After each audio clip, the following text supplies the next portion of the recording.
सुबह 5 बजे उठकर भावना जी घर के काम में लगी थी। दोपहर 1 बजे तक लगी रही, तब जाकर उसे थोड़ी फुर्सत मिली। वह बेटी पूजा के कमरे में गई और बोली, पूजा बेटी, तेरी नानी को फ़ोन मिलाकर दे, बहुत दिन हो गए बात किए, मेरे फ़ोन में आउटगोइंग कॉल बंद है। पूजा झल्लाकर बोली, मम्मी, मैं कोई ज़रूरी काम कर रही हूँ, प्लीज़ मुझसे मेरा फ़ोन मत मांगा करो। और रोज़ नानी को फ़ोन मिलाकर बैठ जाती हो कि उन्हें डिस्टर्ब करती हो। भावना जी आंखों में आंसू भरकर बोली, रोज़ रोज़ कहाँ फ़ोन मिलाती हूँ, 1 महीना हो गया माँ से बात किए हुए, बीमार रहती हैं वह, पता नहीं कब बुलावा आ जाए। बेटी पूजा और भी ज़्यादा गुस्से में बोली, अब ये आंसू बहाकर क्यों मेरे दिमाग का दही कर रही हो, वैसे ही बहुत टेंशन है कॉलेज की। इतना कहकर पूजा उठकर दूसरे कमरे में चली गई। भावना जी के फ़ोन का रिचार्ज ख़त्म हुए 1 महीने से ऊपर हो गया था। सबको कह चुकी थी फ़ोन रिचार्ज कर दो, मगर पति, बेटा और बेटी किसी को फुर्सत ही नहीं थी। अभी वह आंसुओं को पोंछकर कमरे से बाहर ही निकली थी कि दरवाजे की घंटी बजी। उसने खोला तो सामने बेटा पंकज खड़ा था। वह बोला, दरवाज़ा खोलने में महीना मत लगाया करो मम्मी, बहुत इरिटेशन होती है। वह बोली, बेटा पंकज, दूसरी घंटी में ही दरवाज़ा खोल दिया था, महीना कब लगाया। वह झल्ला कर बोला, बस बस सफाई मत दो, भूख लगी है, कुछ खाना ला दो। भावना जी बोली, तुम्हें कहा था ना टिफ़िन ले जा।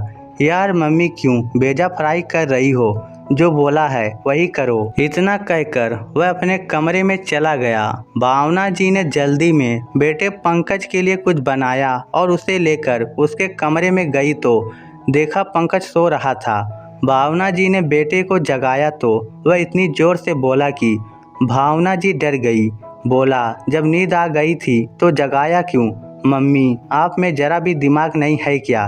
क्यों गवारों जैसा हरकत करती हो? भावना जी बोली, बेटा पंकज, तुमने ही तो कहा था जोरों की भूख लगी है। पंकज बोला, मम्मी तुमसे बहस करना भी बेकार है, एक तो कॉलेज की टेंशन और घर आते ही आपका पका देने वाला रवैया बहुत टेंशन देता है मम्मी। बेचारी भावना जी को समझ में ही नहीं आया वह कहाँ गलत है। वह रोते रोते रसोई में आकर फिर से साफ सफाई में लग गई। शाम को पति जगदीश घर आए तो वह भी रोज की तरह टेंशन नजर आए। भावना जी प्यार से बोली, लाओ जी ये बैग मुझे दे दो, आप हाथ मुंह धो लो, मैं अभी चाय बना देती हूँ।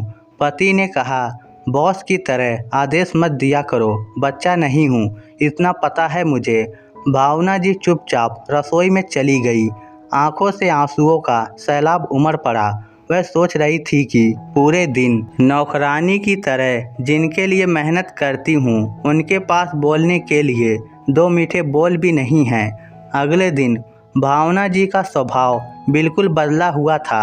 सुबह उठते ही वह पति और बच्चों से बोली, आज के बाद मुझे किसी काम के लिए मत कहना, रसोई में कुछ बना बनाया मिले तो खा लेना, ना मिले तो खुद बनाकर खा लेना।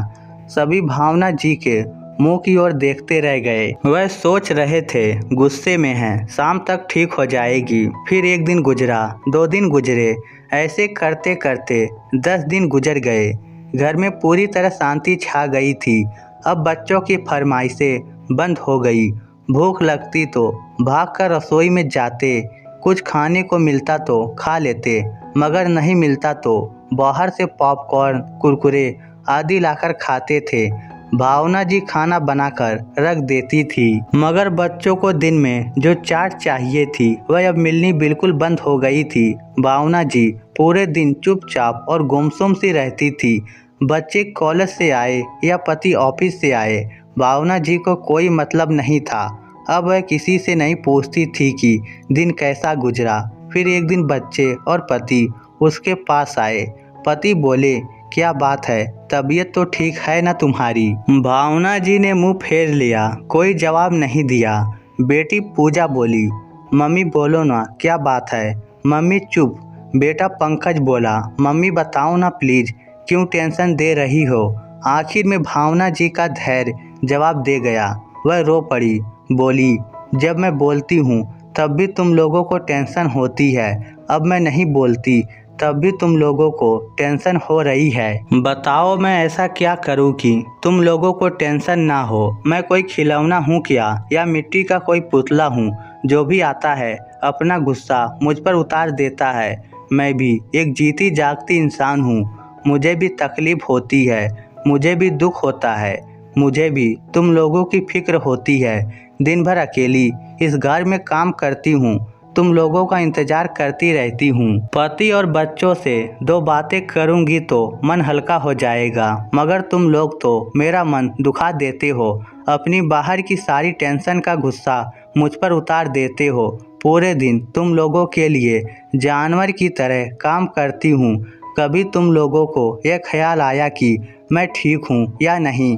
तुम लोगों का दिन अच्छा नहीं गुजरता तो इसमें मेरा क्या कसूर? मुझे क्यों सजा मिलती है? कहकर वह अपने आंसू पोंछने लगी। पंकज और पूजा दोनों एक साथ बोले, सॉरी मम्मी, मुझे माफ़ कर दो, अब ऐसी गलती नहीं करेंगे।